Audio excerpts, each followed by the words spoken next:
გამარჯობა დღემშვიდობის მეგობრებო, მოგესალმებით ყველას. მოდი რამდენიმე წამი დაველოდოთ, სანამ Facebook-ზე მეგობრები შემოგვიერთებიან და დავიწყებ ჩემს ვიდეო მიმართვას.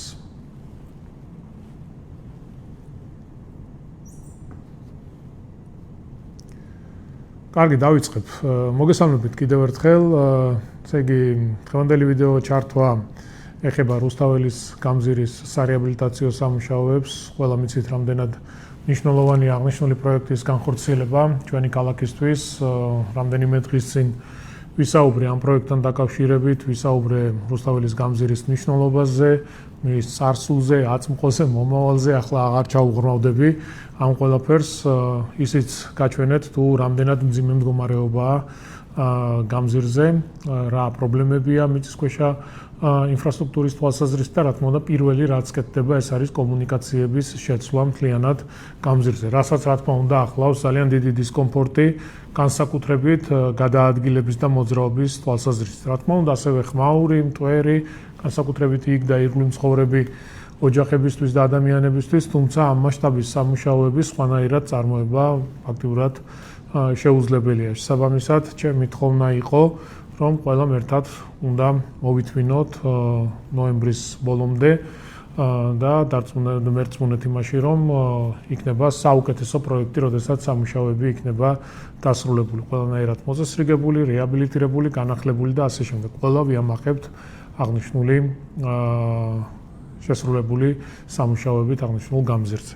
დღევანდელი ჩემი ვიდეო მიმართვა ეხება დაკავშირებულია რა თქმა უნდა რუსთაველის გამზირთან და თუ როგორ არის შესაძლებელი გადაადგილება ირგვლივ არსებულ ქუჩებზე და რა ცვლილებებია დაგეგმილი, ვფიქრობ ეს განსაკუთრებით მნიშვნელოვანია მძღოლებისთვის, რადგან მიიღოთ აღნიშნული ინფორმაცია, გქონდეთ სრულყოფილი წვდომა აღნიშნულთან დაკავშირებით, ამ Facebook-ის გარდა და სოციალური მედიის გარდა აღნიშნული სიახლეები და ინფორმაცია რა თქმა უნდა ტელევიზიებშიც იქნება გადაცემული იმისთვის რომ საზოგადოებას, ფართო საზოგადოებას გქონდეს სრულყოფილი ინფორმაცია აღნიშნულთან დაკავშირებით. საქმე ეხება კონკრეტულ ქუჩებს, მოძრაობებს, რა იცვლება, რომელი ქუჩა ხდება ორმხრივი და ასე შემდეგ, ასე შემდეგ. მე ბევრი რო არ გავაგრძელოთ, დაგემშვიდობებით, მშვიდობიან დღეს გისურვებთ ყველას და ახლა შემოგთავაზებთ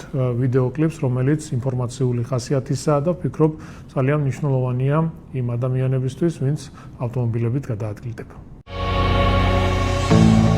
შოთა რუსთაველის გამზირის რეაბილიტაციასთან დაკავშირებით 1 სექტემბრიდან მიმდებარე ქუჩებზე გადაადგილების დროებითი სქემა იცვლება. პავლე ინგოროყვას ქუჩაზე ორმხრივი მოძრაობა იქნება შესაძლებელი. ასევე ორმხრივი მოძრაობა დასაშვები ხდება 9 აპრილის ქუჩის ნაწილზე. ინგოროყვას კვეთიდან ზურაბ ჟვანიას კვეთამდე. ჟვანიას ქუჩის გარკვეულ მონაკვეთზეც შესაძლებელი იქნება ორმხრივი მოძრაობა. კერძოდ 9 აპრილის კვეთიდან ზაქარია ჭიჭინაძეს კვეთამდე.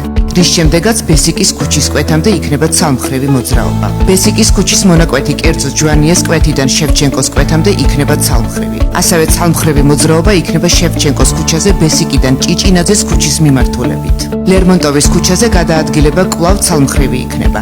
თუმცა შეცვლილი მიმართულებით შესაძლებელი ხდება ქიქოძისა და მაჩაბლის ქუჩებიდან ლერმონტოვის ქუჩის გავლით შალვა დადიანის ქუჩაზე მოხვედრა. თბილისის კლასიკურ გიმნაზიაში მოხვედრა შესაძლებელი იქნება შემდეგი ორი ძირითადი მიმართულებით.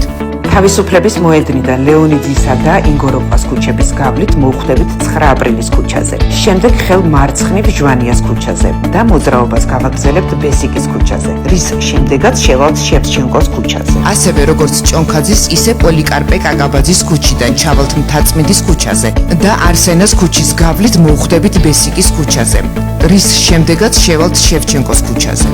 შევჩენკოს ქუჩიდან უკან დაბრუნება შესაძლებელი იქნება ხელ მარცხნივ ჟვანიას ქუჩაზე შესვლით.